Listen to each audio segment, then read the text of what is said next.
2 பெண் குழந்தைகள் தமிழ்நாட்டின் சிறந்த வின்னராக ஜோதிடத்தில் வரப்போறாங்க. அந்த 2 பேரையும் மேடையில் ஏற்றிருக்கேன். எந்திரிச்சு சொல்லுங்கப்பா.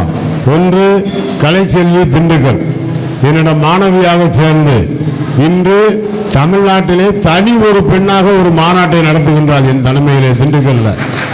5-7 வாசவி கல்யாண மகால், ஒரு அருமையான பண்புள்ள குழந்தை.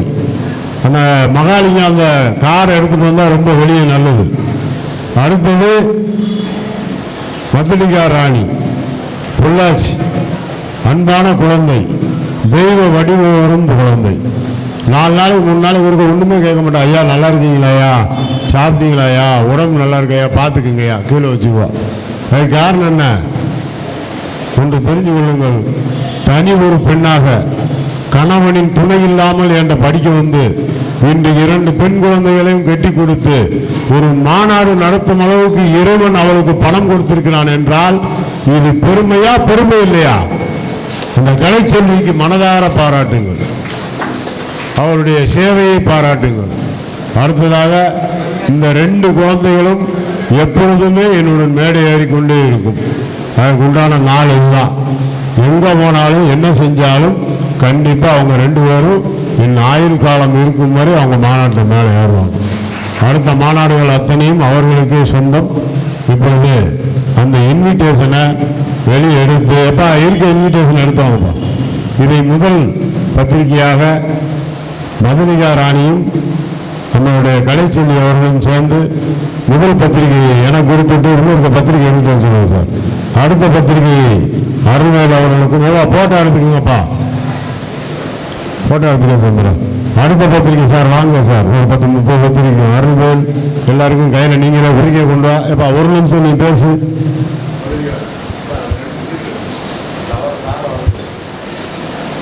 அனைவருக்கும் வணக்கம். குரு வாழ்க குருவே துணை.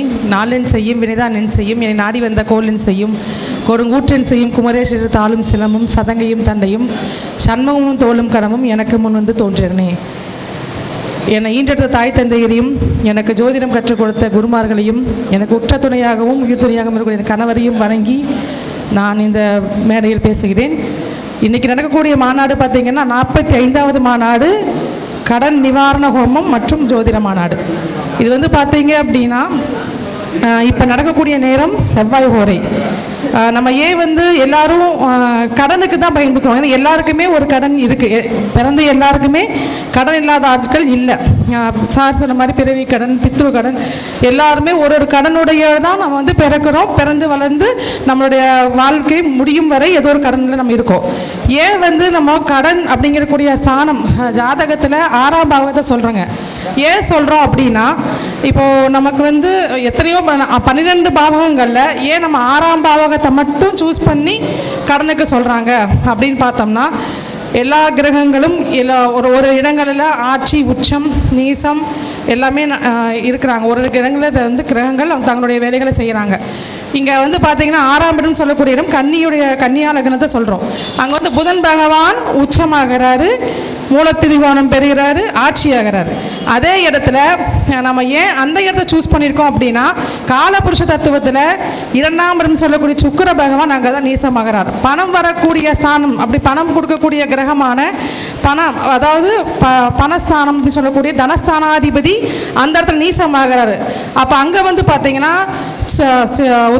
உத்திர நட்சத்திரமான சூரிய நட்சத்திரமும் சந்திரனுடைய நட்சத்திரம் அஸ்த நட்சத்திரமும் செவ்வாயுடைய நட்சத்திரம் இருக்குங்க. இதே மாதிரி நமக்கு ரிஷபத்தில் இருக்காங்க, மகரத்தில் இருக்காங்க. ஏன் அந்த இடத்தையெல்லாம் சூஸ் பண்ணாமல் இந்த இடத்த சூஸ் பண்ணியிருக்காங்க 6ஆம் இடமா அப்படின்னா என்ன காரணம் அப்படின்னா, 5ன்னு சொல்லக்கூடிய பஞ்சமஸ்தானாதிபதி சூரியனுடைய நட்சத்திரம் இருந்தாலும் 4ன்னு சொல்லக்கூடிய நம்மளுடைய சுகஸ்தானாதிபதியான சந்திரனுடைய நட்சத்திரம் இருக்கும் பொழுதும் அந்த இடத்துல சுக்கிரன் நீசமாகிற ஒரு காரணத்தினால தான் நம்ம 6ஆம் இடத்தை கடன் ஸ்தானம் அப்படின்னு சொல்கிறோம். நம்ம இப்போது நம்ம இந்த விஷயம், இது சின்ன விஷயம், நான் வந்து எனக்கு தெரிஞ்சதை நான் சொல்லியிருக்கேன்.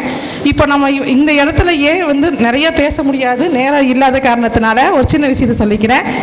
அதாவது ராமர் வந்து ராவணன் கிட்ட போரிட்டு இருக்கும்போது 10 நாள் போரில் அவர் கலங்கும் பொழுது அகத்திய மாமுனிவர் ராமருக்கு வந்து எப்படி ஆதித்ய கிருத்தியம்னு ஒரு விஷயத்தை சொல்லி கொடுத்து அந்த ஸ்லோகத்தின் தாத்பரியத்தை சொல்லி கொடுத்தாரோ, சொல்லி கொடுத்து வந்து அவர் ஜெயிக்க வச்சாரோ, அதே மாதிரி இன்று சூரியனுடைய நாளில் சூரியனுடைய நட்சத்திரத்தில் செவ்வாய் ஹோரையில் நடக்கக்கூடிய இந்த ஹோமம் எங்களுடைய சுவாமிஜி அவர்கள் சூரியனை ஆத்மகாரகனாக கொண்ட அவரின் மூலம் நமக்கு ஒரு மிகப்பெரிய வெற்றி கிடைக்கும் என்பதை ஆத்மார்த்தமாக கூறிக்கொண்டு இந்த வாய்ப்பளித்து எல்லா அனைவருக்கும் நன்றி தெரிவித்துக் கொள்கிறேன்.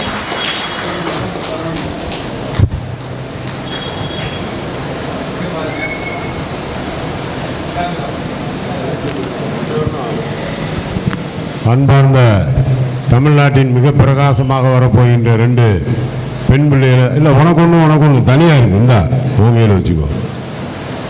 2 பெண் பிள்ளைகளும் இனி எல்லா மேடையிலையும் ஜொலிப்பாங்க. ஆதித்ய கிருதயத்தை பற்றி சொன்னாங்க. அதில் முதல்ல என்னன்னு கேட்டிங்கன்னா, அங்கே அகஸ்தியர் ஒரு துர்க்கையை நிறுவி சாட்சாத் ராமர் போய் ராவணனை உருவத்தில் அவருடைய மனோநிலையில் பார்க்குறாரு. சிவஸ்வரூபமாக தெரியுது. இந்த சிவஸ்வரூபத்தை நான் சண்டைக்கு போக மாட்டேன்னு சொல்லி நிற்கிறாரு. பொண்டாட்டி வேணுமா சண்டை வேணுமா?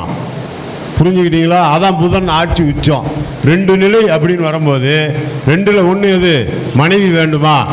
அப்படி இல்லது சண்டை வேண்டுமா, சம்காரமா? அப்படிங்கும்போது தான் அகஸ்தியர் வனத்தில் ஒரு துர்க்கையை நிறுவி வன துர்காவாக வைத்து நவராத்திரி என்னும் 9 தினங்களை கொண்டாட வைத்து அதிலே ஆதித்ய கிருதயம் சுலோகம் படிக்கப்பட்டு அதன் பின்னாலே ராவணன் சம்காரமானான். அங்கும் ஒரு வன துர்க்கையினுடைய உருவமும் அதுக்கு ராமர் அந்த 9 நாட்கள் செய்த பூஜையும், அதுதான் நவமி. 10வது நாள் தசமி, ஆயுதத்தை எடுத்து போர் செய்து கொள்ள சொன்னார். பாரதத்திலும் அதுதான், ராமாயணத்திலும் அதுதான். நான் சொல்ல புரிஞ்சுக்கிட்டீங்களா? அதனால் புதன் ஆட்சி உச்சமாக இருந்தாலும் சூரியன் ஆத்மகாரகனாக இருந்தாலும் நாம் இறைவனை தேடி சென்றால் இறைவன் நம்மை நோக்கி வருவான் என்பதே இப்போ நடந்த ஒரு பொருள். எந்த பொருள்? நீங்கள் பார்த்தது. ஒருத்தர் வந்தார், எனக்கு பரிவட்டம் கட்டினார், மாலை போட்டார். இதெல்லாம் நான் முருகன் கோயிலேருந்து கேட்டேன்னா அவராக மனதார செய்கின்றார். அதுவே நம் மொழி.